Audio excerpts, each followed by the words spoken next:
I never thought I would say this, but Iga Swiatek and Rebecca Sramkova going head-to-head here in Paris.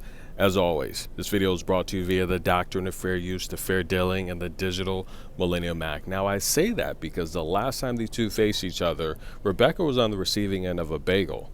Well, right now, she's going head-to-head with Iga Swiatek, and of course, Rebecca's preferred surface is clay, nearly 250 wins on the surface, double-digit titles on the lower level. However, Iga Swiatek approaching her 13th tournament without winning a title, and in fact, I think if Iga Swiatek is eliminated early here in France before the quarterfinals, I don't think anyone would be shocked. And this brings me to a point that Davenport made, something I've been saying for a while now, is I don't think opponents are scared of Iga anymore. In fact, if you take a look at her serve, she's faulting a lot more. She's giving opponents a lot more second serves, and they're really stepping in, trying to go for winners right away. That concerns me, right?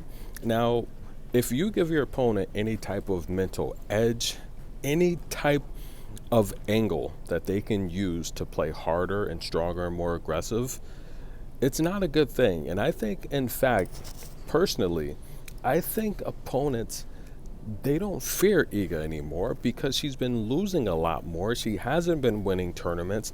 And I think just that little thought that possibly maybe it wasn't natural. Now, of course, the ITIA, they've released their findings. They said it was cross-contamination. It's not her fault.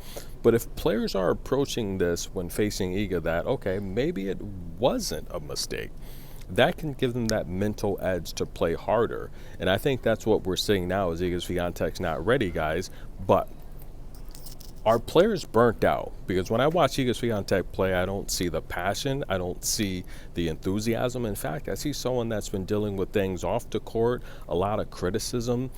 And I personally feel maybe she needs a break, right? This brings me to the question, are the players burnt out right now? Emma Navarro eliminated by Romero. What's up with that, guys? On the receiving end of a bagel, she hasn't looked good lately. Is Emma Navarro, is she laboring an injury, right? Is she injured? There's something wrong there. Are players burnt out? We all know the Australian leg of the tour, it's grueling. By the time we get to the second slam here in Paris, a lot of players are already worn out. Elena Rybakina has been talking about this for a while now, right? For the last two seasons, Elena's been worn out right on this leg of the tour. So could we possibly be seeing a lot of the top players, the Emma Navarros, the Iga Swiateks, the Elena Rybakinas, and look, Coco struggled for a bit, but Coco struggled because she was not playing enough. However, are the players playing too much? That's my question to you. Tennis in a Minute, comment below. And I never thought I'd say this, but Rebecca Sramkova and Iga Swiatek going head-to-head were tied early on in the first set. Tennis in a Minute, we'll be back.